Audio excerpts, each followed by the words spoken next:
We're going to be back in the book of Proverbs chapter 6. Proverbs chapter 6 tonight. We're not going to try to do the whole chapter, so you guys get a little bit of a reprieve from our prior topic. You never know when you're going through Proverbs.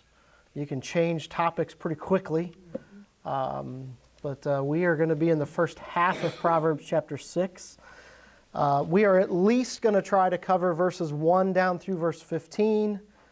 Depending on how that goes, we might pick up 16 through 19, but we're going to at least try to focus on the first 15 verses of Proverbs chapter 6. And we're going to talk about this as 3 words of advice or 3 words of wisdom. Okay? I think some of these can tie together, but they can also stand independent of each other, okay? So we're going to talk about 3 words of wisdom, 3 words of wisdom.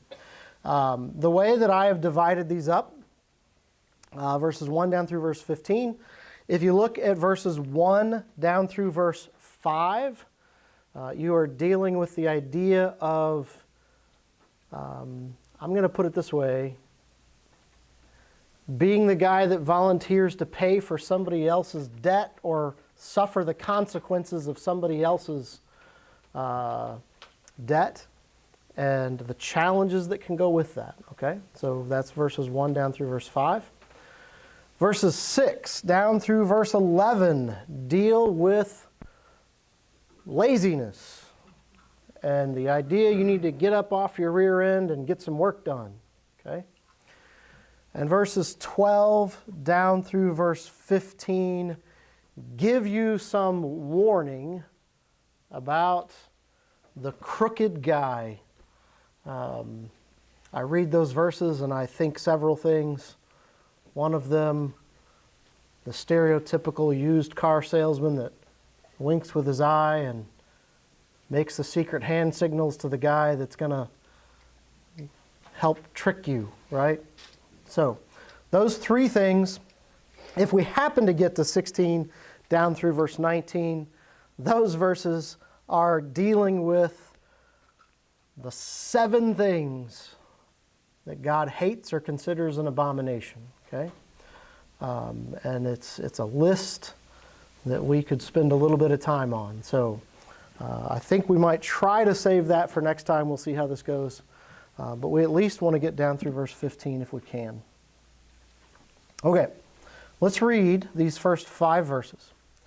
It says, "My son, if thou be surety for thy friend, if thou hast stricken thy hand with a stranger, thou art snared with the words of thy mouth, thou art taken with the words of thy mouth. Do this now, my son, and deliver thyself when thou art come into the hand of thy friend. Go humble thyself and make sure thy friend. Give not sleep to thine eyes, nor slumber to thine eyelids. Deliver thyself as a roe from the hand of the hunter, and as a bird from the hand of a fowler." Now there's a few things that we need to talk about, and I'm going to just give you a couple of my opinions out of the gate, just so that there's no misunderstanding as I go through these verses. Okay, but first let's give some definitions. Surety. That's really not a word that we use, right?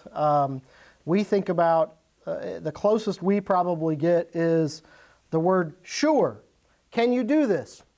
Sure. Like, yes. In other words, we use it in regards to, yes, I'll go do that for you in that case, right? Sure. Absolutely, right? Those are the ways that we use that word. Sure here is really more the idea of, from an exchange perspective, the idea of being security for something. Now, there's a couple simple things here we could talk about. And I want to do this as we think about some of the younger ones in here that have never experienced some of these things. If you need to borrow money, okay? Some of you may be not too far from needing to buy a car. If you can buy that car without taking a loan, great, right? Like, That's not a bad financial decision if you have the ability to do that. The more money you owe, the more you are servant to somebody else, okay? There's a lot of financial advice, there's a lot of financial advisors, and I do understand some of it. Some of them will talk about, hey, listen, if the interest rates that you can gain on your money is this much, and the interest rate that you could get for a loan is this much, well, there might be justification for saying, borrow money. I do understand those principles. I also understand the idea you never know what's going to happen tomorrow. And the more money that you have outstanding that you owe somebody else, the more of a servant you are, right? So, right out of the gate, these verses are going to talk about the dangers of being in debt to somebody else. Now, this one has an interesting spin because it's not just talking about being in debt. It's talking about bearing the burden of somebody else's debt, okay? So there's a few distinguishing things there. I'm not going to stand up here and tell you that there is zero situations where taking on a loan is the wrong thing to do, okay? I absolutely think that there are valid situations. I'll be honest. When we built our house, we took on a loan, right? Advice. Don't take on a loan that you can't manage even if things get a little tight, right? There's some principles there. It's better not to. If you can, or if you have to, use wisdom in how you do it, okay? Another thing that happens in the financial world or in a loan situation is you may need to co-sign for somebody else, okay? I'm looking at some of you that may be on the verge of, in the next few years, buying said car. Guess what? You got zero credit, right? You go in and try to borrow money from somebody, and you don't either bring a pretty big down payment or you don't bring somebody with you who does have credit, they might look at you cross-eyed and say, no. Or they may look at you and go, sure, 20% interest, right? Which, by the way, horrible, right? Horrible. Okay. The concept of co-signing would be to say, as your father, I'm going to go with you, and I have built up credit over many years and working to make sure that I maintained good credit by paying my bills, right? I could come along and I could co-sign, okay? Co-signing means if you fail to pay it, they will come after me to get their money. Because I'm standing here saying, I'm going to be the security. I'm going to be the person that makes sure this gets paid if they don't. Okay? Now, when you read this, you probably didn't have to try too hard to figure out that these verses are saying, dangerous, dangerous, dangerous to be the security for somebody else's debt. I mean, it used words like, thou art snared with thy words. Deliver thyself. Humble thyself. Give not sleep to thy eyes. Deliver as the roe from the hand. This idea of the roe being delivered is like, around here, okay? Around here, that would be a deer, right? If you've ever been around deer, it don't take much for those things to go, right? Man, once they get spooked, they bound off quickly. They don't wait around. I think the picture here is you get out of this as quick as you can, right? The other one it uses is the bird from the hand of the fowler, the snare, the trap. You avoid this, you get out of this as quick as you can, right? These are very picturesque descriptions. You humble yourself, you do it quickly, you don't get any sleep until this thing has been dealt with. And you get away just like a deer is bounding away from the hunter, or the bird from the snare. Okay? Now, I'll say this. In the example that I gave, okay, father, child, I don't think it's wrong for a parent to co-sign for a child, a kid that has no credit and trying to get some credit and things like that, right? I don't know that this verse specifically is saying, don't ever be a security for somebody else. Don't ever do it, ever, ever, ever, ever, ever, ever, right? You have to understand the nuances of some of what's being said here. One, I know my child. Now, I will say, there may be a time, parent, where it is unwise for you to do this with a child. If you have a child who is continually proven that they can't pay their bills, they can't do their stuff, they can't manage their own affairs. Now, I'm not talking about one that's usually just starting, right? This is one with a proven track record. Would probably fall into some caution there, right? With be careful what you're doing. Some other advice I would give you just from other places in Scripture and things like that, right? Other principles. I'm okay signing as a co-signer for my child. I know them. I trust them. I'm not going to co-sign for something that I can't cover. Okay? By the way, I'm not trying to teach a financials class here, but this passage is dealing with this idea of being a security for somebody. And what I'm trying to build up to here is, although I think there are times where it's valid, know what you're doing. Know what you're getting into.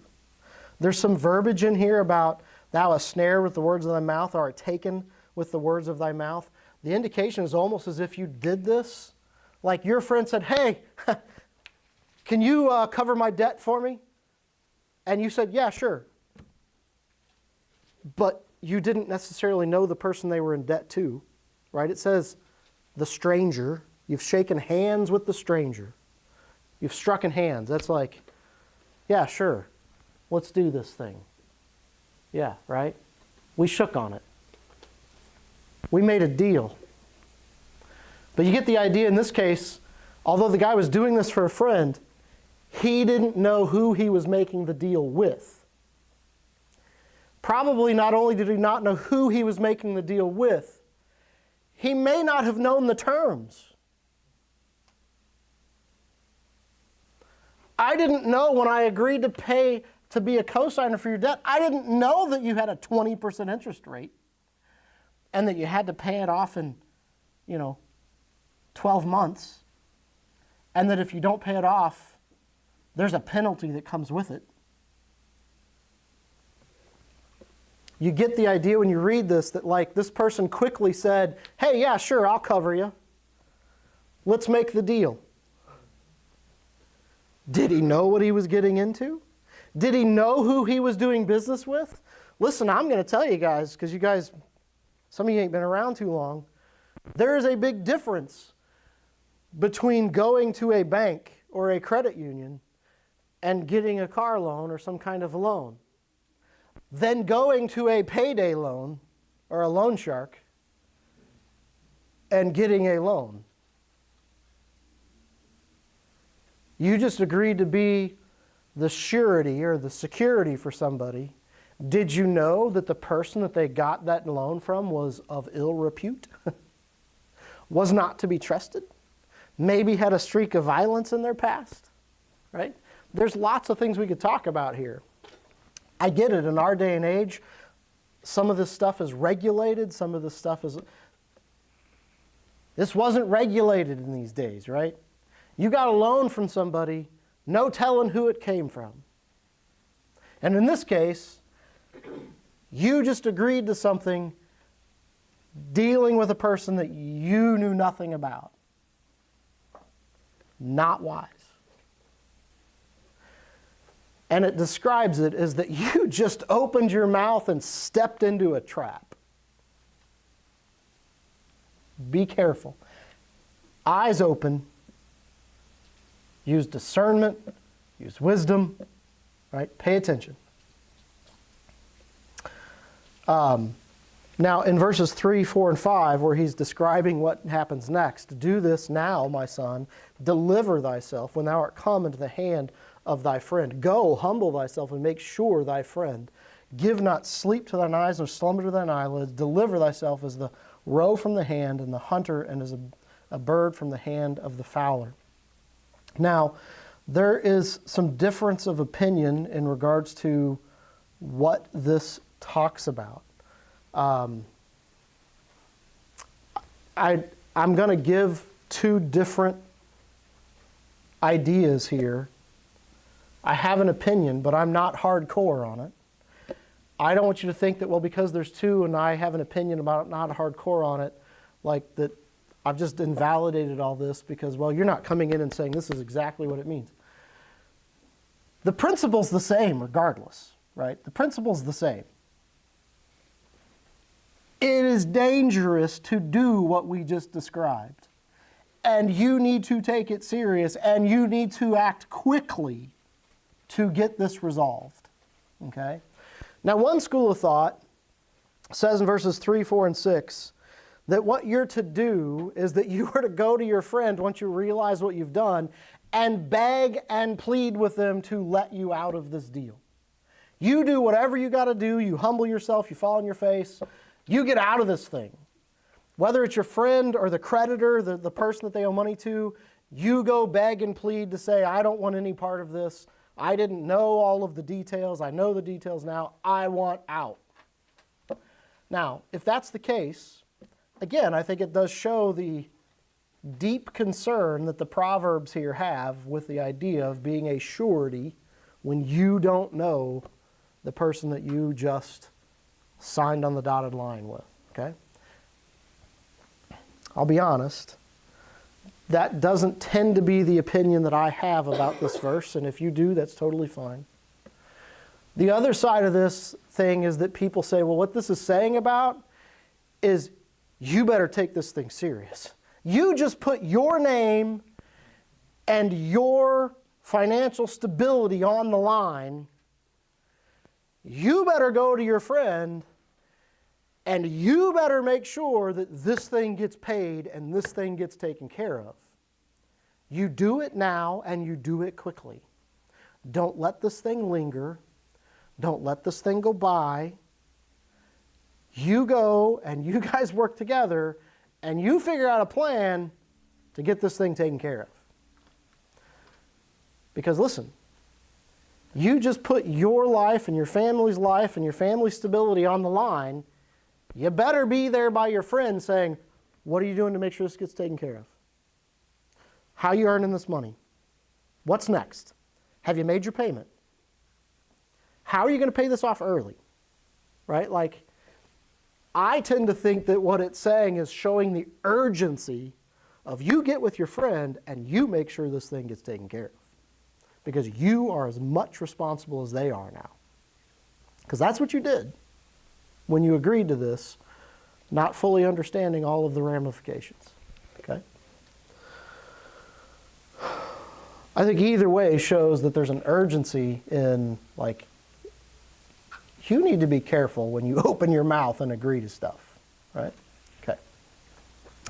I actually think that last one about you go get this thing taken care of, you get with your friend and you figure out what the plan is and you get this thing fixed. I actually think that fits really well with the second words of wisdom that we see in this chapter. Because I'll be honest, you've probably heard stories. Maybe you've seen it in a movie. Some of us have experienced it personally. You got those friends who it just doesn't seem to matter what they do. They're always in trouble, right?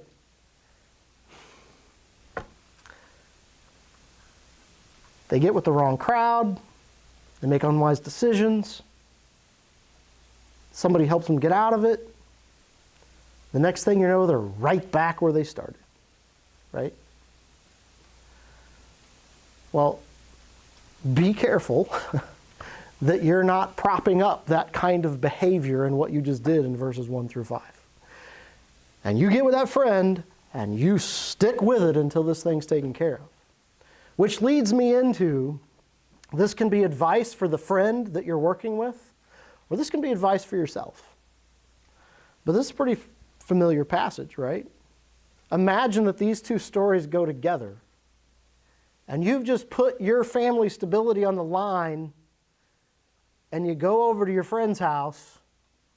He skipped work today. They won't fire me this time. Or you find out, you know what? I had a job. I don't like that work anymore. I quit. What job you got in its place? I don't know. I'll figure it out. If you're the person in verses 1 through 5, you better be pretty worried, right? So, go to the ant, thou sluggard, consider her ways and be wise, which have no guide, overseer, or ruler, provideth her meat in the summer, and gathereth her food in the harvest. How long wilt thou sleep, O sluggard? When wilt thou arise out of thy sleep? Yet a little sleep, a little slumber, a little folding of the hands to sleep.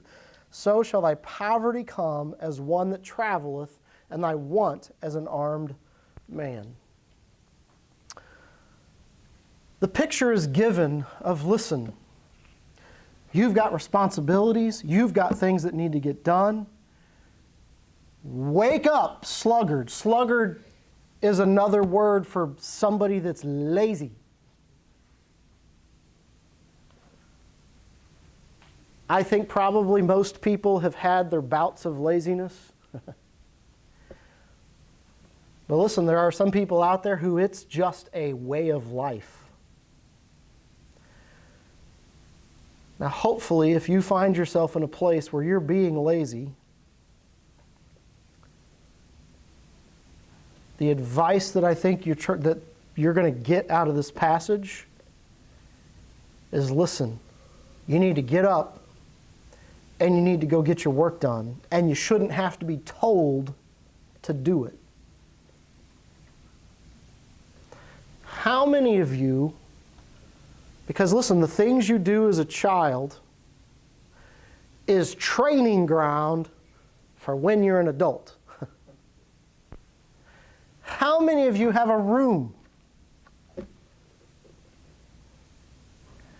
How many of you have been asked to clean said room? How many of you ignored that or put as little effort into it as possible?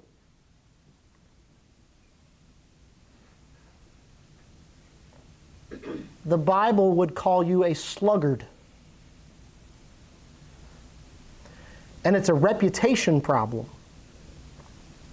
The world starts to look at you as you get outside of, now you're just at your home. Now you're on a job, and if you follow the same principles you did back there when you were asked to clean your room and you didn't do it, or you did it half-hearted, you do that stuff at work,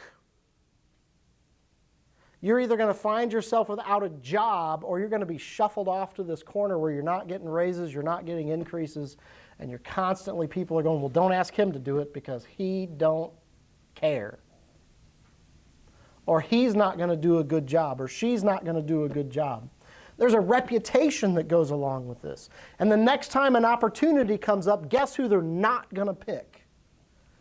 You. This is a different kind of sermon, isn't it? This is a lot of very interesting, practical living stuff. You need to work You need to work hard. And you sometimes need to do it without being told. Now, the scenario that I gave was, you've been asked to clean your room, and did you do it or did you not do it? Or did you do it half-hearted? Okay? But guess what? After a little while, you should get the idea that your parents want your room clean.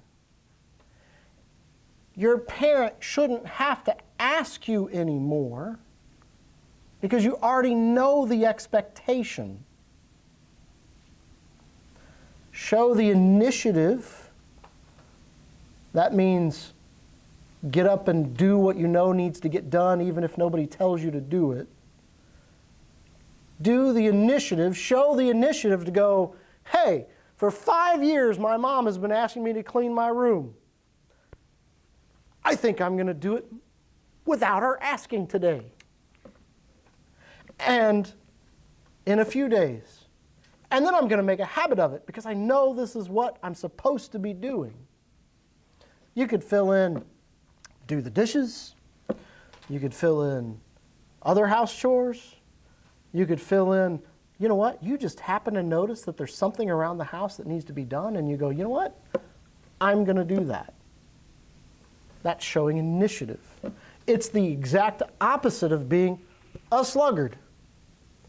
And I will tell you, there is nothing good in the Bible about the sluggard. Nothing. Now, the example that's given, and by the way, if you've struggled with this in the past, you don't have to. You may have to work at it. But this is where we have a learning process. We learn and we change. Some things are harder for others. You know what? I don't think Isaac has a lazy bone in his body. When the guy's done working, he goes and finds more work. And if he can't find more work, I think he's afraid that he's going to get bored, so he'll make work. You know what? I am a natural at putting off what needs to be done sometimes. Right? I have to work at it. I got to remind myself that the longer I put this off, the harder it's going to be to get done, or the tighter time frame I'm going to have, or I'm going to disappoint people. And I got to get myself motivated to go do it. Right? So what I'm saying is, listen, I get it. Some of these things come easier for some people. But if you recognize it in yourself, well, go do something about it. Right? Okay. The example given is a really neat one. Go to the ant, thou sluggard, and consider her ways and be wise. That's neat. Go to the ant. He gives him an example. Go to the ant. Consider. Watch, look, learn, and be wise. That's a nice way of saying, go do what the ant does. Okay? Verse 7 says, which having no guide, overseer, or ruler, provideth her meat in the summer, gathereth her food in the harvest. You watch ants, they're amazing little creatures. They're absolutely amazing little creatures. One, they're not afraid to tackle something that's bigger than they are, right? And they just do it constantly. How many of you generally see an ant sitting around doing nothing? It rarely happens unless they're hiding from you, right? You pick up the cup and they scatter and they go hide under something else. That's about the only time I've ever seen it. And even then, half the time, they're not really just sitting there underneath that thing. They're trying to make it somewhere, right? But you see these little line of ants, right? And they all crawl over to something, and they all pick something up, and they all head back to where they're supposed to be. How many of you have seen movies like Bug's Life or the movie Ants, right? You know, in Bug's Life, there's a queen and a princess. and there's overseers, and they're directing, and they're telling them where to go. And so you might sit here and go, well, the Bible says that the ant doesn't have an overseer, and the ant doesn't have a ruler telling them what to do. But yet, everything I've seen, well, we know that there's a queen, and there's drones, and there's, those cartoons get it wrong. If you research ants, yeah, there's a queen, but that queen has no authority over the rest of the ants. She's called the queen because her purpose is to have babies. That's what she does her entire life. And if the queen dies, eventually the whole group dies. But what happens is the queen makes babies, and then as she's getting closer, she starts to make a different kind of baby that becomes a queen, called a princess, who eventually goes off to somewhere else and takes a few drones with her, and they start the whole process all over again. But one thing you'll read when you read about ants, the queen's not in her throne directing traffic, telling people where to go, telling them what to do, sending out her drones to go accomplish stuff. That's not the way ants work. Ants have this natural inclination to go do what needs to get done so that they're ready for whatever season comes. There's unlike the cartoon where the three people are standing there directing the traffic, and when something happens, they jump in and they, get back to work. Like, that's not what is actually going on. So the Bible is actually drawing a very accurate picture. The ants, without a guide, without an overseer, without a ruler, they know it's time to go out and get as much food as we can get. It's time to store up and stockpile our food. We're going to feed ourselves. We're going to feed the queen. Okay, it's time to go out and get more food now. They know it's time to work, and they do it. It's a good principle, guys. Don't get into this pattern where you don't do work, you don't show initiative, and the only thing you do when you do it is when somebody tells you to do it. Go figure out what needs to get done and get it done. That's what the Bible says. Okay? It says, how long wilt thou sleep, O sluggard? When wilt thou arise out of thy sleep? Yea, a little sleep, a little slumber, a little folding the hands to sleep, so shall thy poverty come as one that traveleth, and thy want as an armed man. It's going to come on you quicker than you think. And it's going to come on you like somebody that's attacking. But yet you thought, I can do it tomorrow.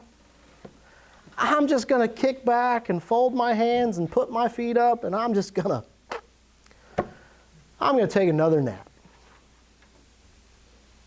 And then tomorrow you say the same thing. And the next day you say the same thing. And the next thing you know, if you're the guy up in verse 1 through 5, somebody's coming in and they're taking all your stuff. Because you owe them money that you can't pay because you ain't been working.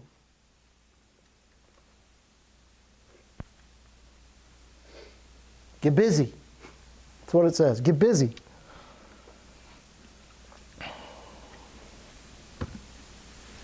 I think it's interesting, and we are so like this, right? Yet a little sleep, a little slumber, a little folding the hands to sleep. So shall thy poverty come. We're just really bad about that sometimes. Like, it's no big deal. It can wait.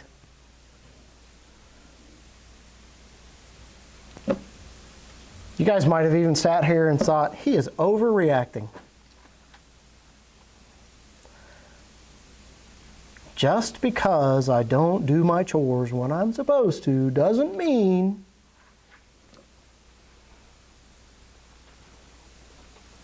listen, guys, the verse here says, the person in this verse is like, I'm going to sleep a little bit longer. I'm going to do a little bit more resting. It's not going to be a big deal. And then they wake up one day, and it is a big deal. Now they're in trouble. Now they can't fix it. It's too late. And by the way, if you were the one that's co-signed for said person and weren't checking up on it, weren't following up on it, and weren't making sure that it was what it was supposed to be, guess who's also in trouble? Yeah. Okay. Let's look at verse 12. A naughty person, a wicked man, walketh with a forward mouth. He winketh with his eyes. He speaketh with his feet. He teacheth with his fingers. Forwardness is in his heart. He deviseth mischief continually. He soweth discord. Therefore shall his calamity come suddenly. Suddenly shall he be broken without remedy. This here is drawing us a picture of, when you look up that word naughty, the Strong's Concordance is going to tell you without profit, worthless, by extension, destructive or wicked. Okay? The wicked person, he walks around with a perverse mouth. Perverse doesn't always mean telling dirty jokes and just being filthy. I think it also applies for dishonest, lying, out to say whatever he needs to say to get whatever he wants. He's got a wicked mouth. The things he says lead to destruction. You need to be careful of this man.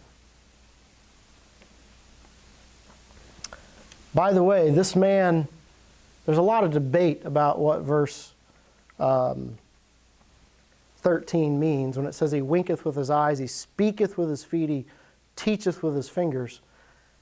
If you have ever seen a shyster, you don't really have a lot of trouble with that verse, I don't think.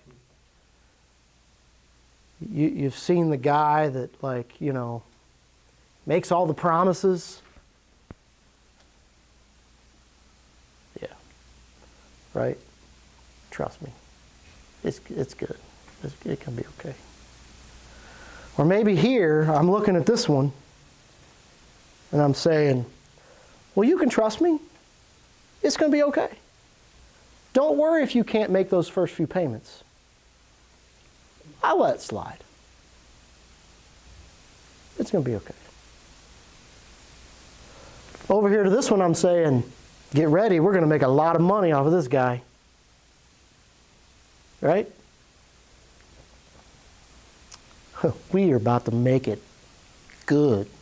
This guy's a sucker. Not that you really are.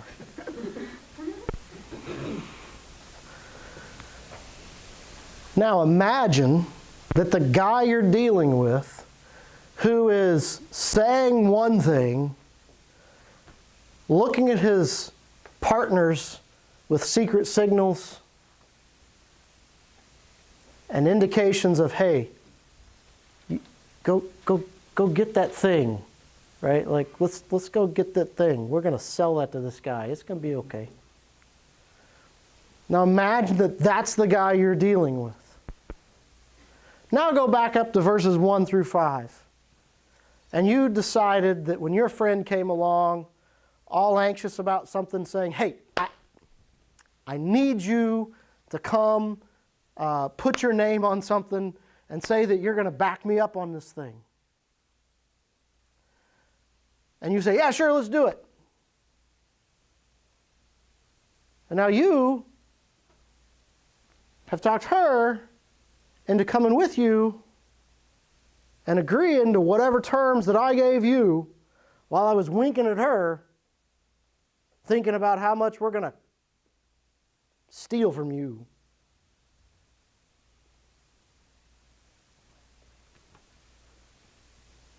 These three sections can 100% be taken independent of each other. Okay? But I do think it's interesting that, like, Be careful of who you get in business with. You better be working because you got responsibilities and you're going to be held accountable at some point. You better be watching out for the crook because they're out there. And they're going to be winking at you, or they're going to be winking at their counterparts, all while they're telling you whatever you want to hear. Now you think about that. Who are you getting in business with? Who are you making agreements with? Well, if you just made an agreement with this guy, you got a problem. Right? You got a problem. A naughty person, a wicked man, walketh with a forward mouth. He winketh with his eyes. He speaketh with his feet. He teacheth with his fingers. You know what you need to know about that guy? That guy, it's not just in his mouth. It says that he's got a forward mouth. Well, if he's got a perverse mouth, it's not just in his mouth, it's in his heart. Forwardness is in his heart. And he deviseth mischief continually. He devises mischief continually. If his first attempt doesn't work, you can be guaranteed he's going to try a second one, and a third one, and a fourth one if he can. He is going to figure out a way that he can cause some mischief. There are people out there like that.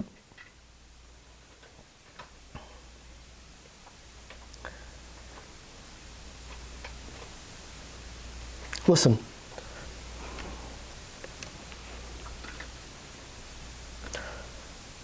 Everybody does stuff they shouldn't do, and we all do stuff that at some point, hopefully, we look back on and we're not proud of.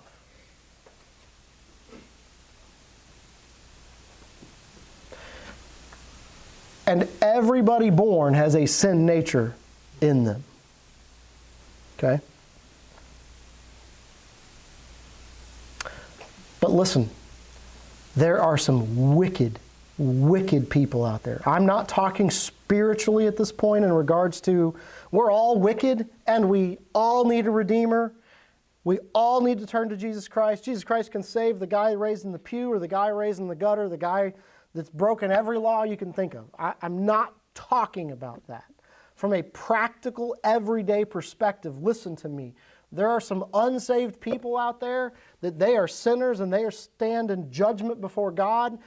But if they were sitting here in this room, they would give the shirt off their back to help you if they knew you needed help. But just as much as those people exist, there are people out there who, given any opportunity they could, they would steal everything from you they possibly could. You need to know those people exist. You need to know they exist. And you need to watch for the signs. And in other places in Proverbs we already learned, you need to go walk on the other side of the street. And you need to avoid them. You need to pass by. Because most of the time those people are not only staying awake at night, seeing what kind of problems they can get and cause, the more people they can do it with them, the happier they are. In other words, they're going to do one of two things to you. They're either going to cause that mischief to fall on you, or they're going to try to get you to do the mischief with them. That's really your two options. Half the time it's both, because there's no honor among thieves. Right? They're either going to be trying to steal from you or get you to steal from somebody else, or they'll get you to steal from somebody else and then they'll steal that from you too. Right? You see what I'm saying? This verse is describing somebody that, listen, if you see the signs, if you see the signs and the way they speak and the fact that they're being a little deceptive, you understand that that goes deeper than just the actions they're doing right now. That is in their heart. And they are going to keep working at it until they get what they're looking for, which is trouble. But this verse, this section of verse, doesn't end in a unhopeful state. I hate to use that word in this context. But it ends with the idea that, listen, what you need to know, you need to know what the actual end of that person is. Whether their actions are directed at you, or whether you're considering going their way. Either way. If you're considering going their way, you need to think about the end result of what they're actually doing. There's other passages that already told us that basically they end up falling in their own pit, or their own sin becomes their own chains. Or there's coming a day where God, not or, and there's coming a day where God is going to judge them. So if you're considering their ways, you better think about that stuff right there. If you are the one that's either been impacted by them or you're trying to stay away from them, definitely if you're the one that's been impacted by them, take comfort in knowing that no matter what happens right now, I would even say no matter what happens in this world, there is coming a judgment on the wicked. And you can take comfort and solace in that. And by the way, we're not going to do it because we're out of time. But on that note, that again takes solace in the fact that knowing God is in control, God's judgment will come. It's on that note that we go into those famous passages about, hey, you need to know there's 7 things that God hates. And then it lists them. Okay? All right. So, be careful. Be careful who you make deals with. Be careful covering other people's debt. Don't let laziness take over. Don't fall into that trap. You deal with it head on. You go learn from the ant. And you be aware there are wicked people out there and they are going to try to get you. But you understand the end of that is judgment. Right? And then it's just kind of fun to tie all 3 of those together. Okay? All right, we're going to go ahead and be done. Thank you for your patience. Hopefully all that made sense. I know I hit it pretty quick, but hopefully it made sense. If not, come and ask me. I'd be more than glad to answer questions. I couldn't cover every scenario, so if you've got some situation and you say, well, what about this? Do you think this would be okay? Always willing to try to help you answer those questions, okay? All right, let's go ahead and go to the Lord in word of prayer.